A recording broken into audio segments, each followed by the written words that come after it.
16واں پارہ سورہ کہف آیت نمبر 83 سے 93۔ اعوذ باللہ من الشیطان الرجیم، بسم اللہ الرحمن الرحیم۔ وَيَسْأَلُونَكَ عَنْ ذِي الْقَرْنَيْنِ قُلْ سَأَتْلُو عَلَيْكُمْ مِنْهُ ذِكْرًا۔ اللہ کے نام سے شروع، مہربان رحمت والا۔ ترجمہ کنز العرفان ہے، اور آپ سے ذوالقرنین کے متعلق سوال کرتے ہیں، تم فرماؤ میں عنقریب تمہارے سامنے اس کا ذکر پڑھ کر سناتا ہوں۔ وَيَسْأَلُونَكَ، اور آپ سے سوال کرتے ہیں۔ سورہ بنی اسرائیل کی آیت نمبر 85 کی تفسیر میں بیان ہوا تھا کہ کفار مکہ نے یہودیوں کے مشورے سے سید المرسلین صلی اللہ علیہ وسلم سے اصحاب کہف اور حضرت ذوالقرنین رضی اللہ عنہ کے بارے میں سوال کیا۔ سورہ کہف کی ابتدا میں اصحاب کہف کا قصہ تفصیل سے بیان کر دیا گیا، اور اب حضرت ذوالقرنین رضی اللہ عنہ کے بارے میں بتایا جا رہا ہے۔ حضرت ذوالقرنین رضی اللہ عنہ کا مختصر تعارف۔ آپ کا نام اسکندر اور ذوالقرنین لقب ہے۔ مفسرین نے اس لقب کی مختلف وجوہات بیان کی ہیں، ان میں سے 4 یہاں بیان کی جاتی ہیں۔ آپ رضی اللہ عنہ سورج کے طلوع اور غروب ہونے کی جگہ تک پہنچے تھے۔ آپ کے سر پر 2 چھوٹے باہر سے تھے، انہیں ظاہری اور باطنی علوم سے نوازا گیا تھا۔ یہ ظلمت اور نور میں داخل ہوئے تھے۔ یہ حضرت خضر علیہ نبینا علیہ السلام کی خالہ زاد بھائی، انہوں نے اسکندریہ شہر بنایا اور اس کا نام اپنے نام پر رکھا۔ حضرت خضر علیہ السلام اور ان کے وزیر اور صاحب لواء تھے۔ دنیا میں جو 4 بڑے بادشاہ ہوئے جن کے پاس پوری دنیا کی حکومت رہی ہے، ان میں سے 2 مومن تھے، حضرت ذوالقرنین رضی اللہ تعالیٰ عنہ اور حضرت سلیمان علیہ نبینا علیہ السلام، اور 2 کافر تھے، ایک نمرود، اس کے پاس پوری دنیا کی حکمرانی رہی ہے، اور دوسرا بخت نصر، اور 5ویں بڑے بادشاہ حضرت امام مہدی ہوں گے۔ ان کی حکومت تمام روئے زمین پر ہوگی۔ تو 4 تو گزر گئے جن کی حکومت تھی پورے روئے زمین پر، اور 5ویں ہوں گے حضرت امام مہدی۔ حضرت ذوالقرنین رضی اللہ عنہ کی نبوت میں اختلاف ہے۔ حضرت علی کرم اللہ تعالیٰ وجہ کریم نے فرمایا کہ وہ نہ نبی تھے نہ فرشتے، بلکہ اللہ سے محبت کرنے والے بندے تھے، اللہ نے انہیں محبوب بنایا۔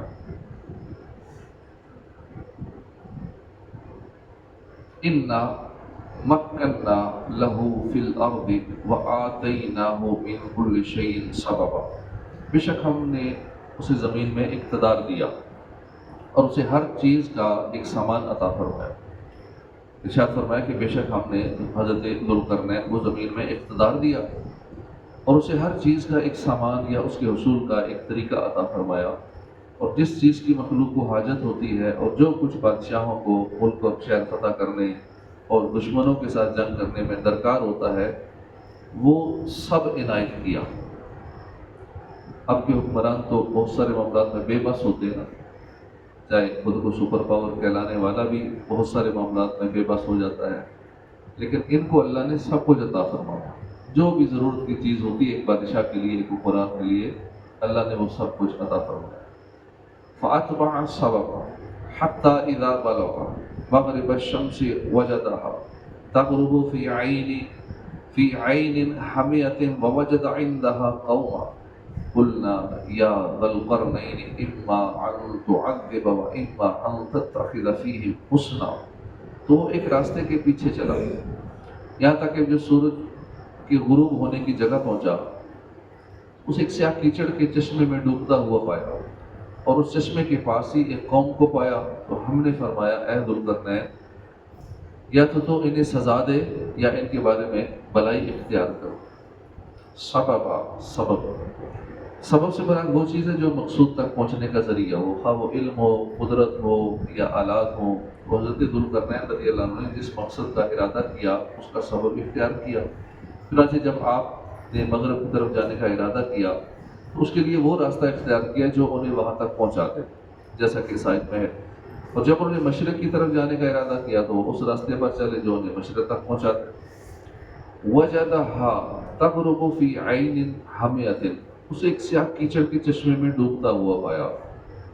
حضرت ذوالقرنین رضی اللہ تعالیٰ عنہ کے سفر کی ابتدا اس طرح ہوئی کہ انہوں نے کتابوں میں دیکھا تھا کہ حضرت نوح علیہ السلام کے بیٹے سام کی اولاد میں سے ایک شخص چشمہ حیات سے پانی پیے گا، اور جو وہ پانی پیے گا اس کو موت نہیں آئے گی۔ یہ دیکھ کر وہ چشمہ حیات کی طلب میں مغرب و مشرق کی طرف روانہ ہوئے۔ اس سفر میں آپ کے ساتھ حضرت خضر علیہ نبینا علیہ السلام بھی تھے۔ وہ تو چشمہ حیات تک پہنچ گئے اور انہوں نے اس میں سے پی بھی لیا، مگر حضرت ذوالقرنین کے مقدر میں نہ تھا، اس لیے انہوں نے وہ چشمہ نہ پایا۔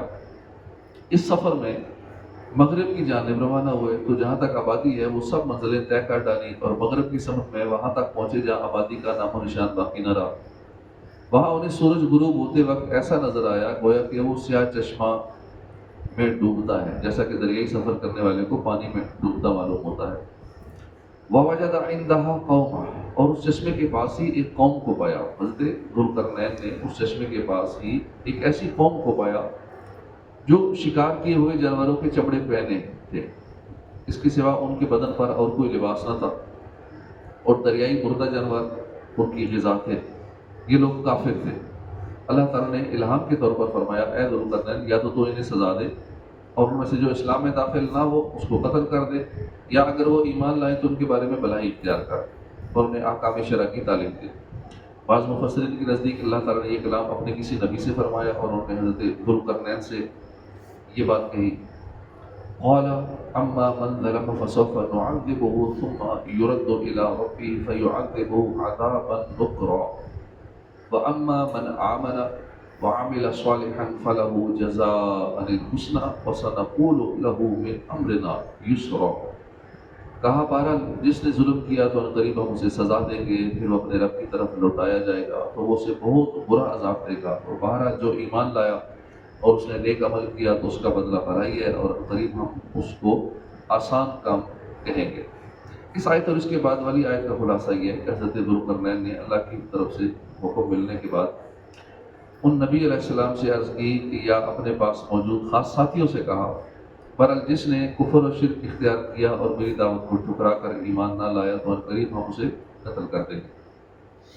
یہ تو اس کی دنیاوی سزا ہے، پھر وہ قیامت کے دن اپنے رب کی طرف لوٹایا جائے گا تو وہ اسے جہنم کا بہت برا عذاب دے گا، اور جو ایمان لایا اور اس نے ایمان کے تقاضوں کے مطابق نیک عمل کیا تو اس کے لیے جزا کے طور پر بھلائی یعنی جنت ہے، اور عنقریب ہم اس ایمان والے کو آسان کام کہیں گے اور اس کو ایسی چیزوں کا حکم دیں گے جو اس پر سہل ہوں، جو اس پر دشوار نہ ہوں۔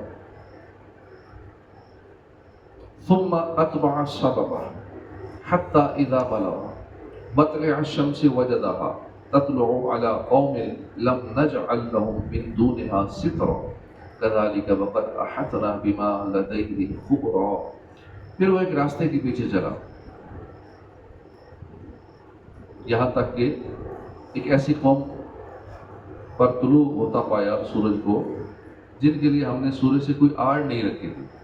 بات اس طرح ہے، اور وہ جو کچھ اس کے پاس تھا سب کو ہمارا علم محیط ہے، یعنی ذوالقرنین رضی اللہ عنہ مشرق کی طرف ایک راستے کے پیچھے چلے۔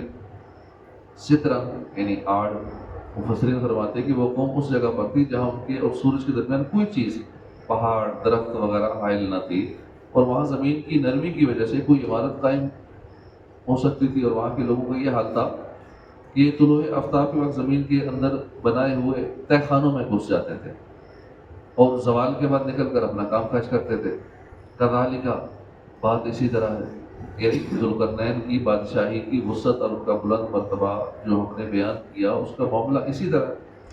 مفسرین نے کذالک کے معنی میں یہ بھی کہا ہے کہ اس سے مراد یہ ہے کہ حضرت ذوالقرنین رضی اللہ عنہ نے جیسا مغربی قوم کے ساتھ سلوک کیا تھا ایسا ہی اہل مشرق کے ساتھ بھی کیا، کیونکہ یہ لوگ بھی ان کی طرح کافر تھے، تو جو ان میں سے ایمان لائے ان کے ساتھ احسان کیا، جو کفر پر اڑے رہے انہیں سزا دی۔ وقد احطنا بما لديه خبرا، اور جو کچھ اس کے پاس تھا سب کو ہمارا علم محیط ہے۔ اس آیت کا ایک معنی یہ ہے کہ حضرت ذوالقرنین کے بعد جو فوج، لشکر، آلات جنگ اور سامان سلطنت وغیرہ تھا سب ہمارے علم میں ہے۔ دوسرا معنی یہ ہے کہ جب ہم نے حضرت ذوالقرنین کو اقتدار عطا کیا، اس وقت اس کے پاس جتنی ملک داری کی قابلیت اور امور مملکت سر انجام دینے کی لیاقت تھی وہ سب ہمیں معلوم تھی۔ ثم اتبع السبب حتى اذا بلغ بين السدين وجد من دونهما قوما لا يكادون يفقهون قولا، پھر وہ ایک اور راستے کے پیچھے چلا یہاں تک کہ جب وہ دو پہاڑوں کے درمیان پہنچا تو اس نے ان پہاڑوں کے آگے ایک ایسی قوم کو پایا جو کوئی بات سمجھتے معلوم نہ ہوتے تھے۔ حضرت ذوالقرنین جب مشرق و مغرب تک پہنچ گئے تو اب کی بات انہوں نے شمال کی جانب سفر شروع فرمایا، یہاں تک کہ وہ دو پہاڑوں کے درمیان تک جا پہنچے، اور یہ سب اللہ کی طرف سے عطا کردہ علم اور قدرت کی وجہ سے واقع ہوا۔ وجدہ، اس نے پایا، جب حضرت ذوالقرنین شمال کی جانب اس جگہ پہنچے جہاں انسانی آبادی ختم ہو جاتی تھی تو وہاں دو بڑے عالیشان پہاڑ دیکھے جن کے اس طرف یاجوج ماجوج کی قوم آباد تھی جو کہ دو پہاڑوں کے درمیان ہی راستے سے اس طرف آ کر قتل و غارت کیا کرتی تھی۔ یہ جگہ ترکستان کے مشرقی کنارے پر واقع ہے۔ یہاں حضرت ذوالقرنین نے ایک ایسی قوم کو پایا جو کوئی بات سمجھتے معلوم نہ ہوتے تھے کیونکہ ان کی زبان عجیب و غریب تھی، اس لیے ان کے ساتھ اشارہ وغیرہ کی مدد سے بمشقت بات کی جا سکتی تھی۔ تو آج کل اتنی آسانیاں ہو گئی، دنیا بھر کی ہزاروں زبانیں اے آئی جانتی ہے، اور اب ٹرانسلیٹ کرنا کتنا آسان ہے۔ ہمارے واٹس ایپ کے اندر کتنی آپشن آ گئے کہ آپ بولتے اردو بولیں، آگے سے وہ ٹرانسلیٹ انگلش میں کرے گا، ٹرانسلیٹ دنیا کی کسی اور زبان میں خود ہی ٹرانسلیٹ ہوتا جائے گا، اور بٹن دبائے میسج سینڈ ہو جاتا ہے، یعنی بولتے جاتے ہیں ساتھ ساتھ ٹرانسلیٹ ہوتا جاتا ہے۔ ایسی ڈیوائسز آ گئے ہیں کہ آپ بول اپنی زبان میں رہے ہیں، اگلے کو سنائی اس کی زبان میں دے رہے، اب اتنی آسانی ہو گئی ہے۔ اب زبانیں سیکھنے کی بھی حاجت نہیں ہے کیونکہ بغیر سیکھے ہی سب کچھ یہی کر رہے ہیں۔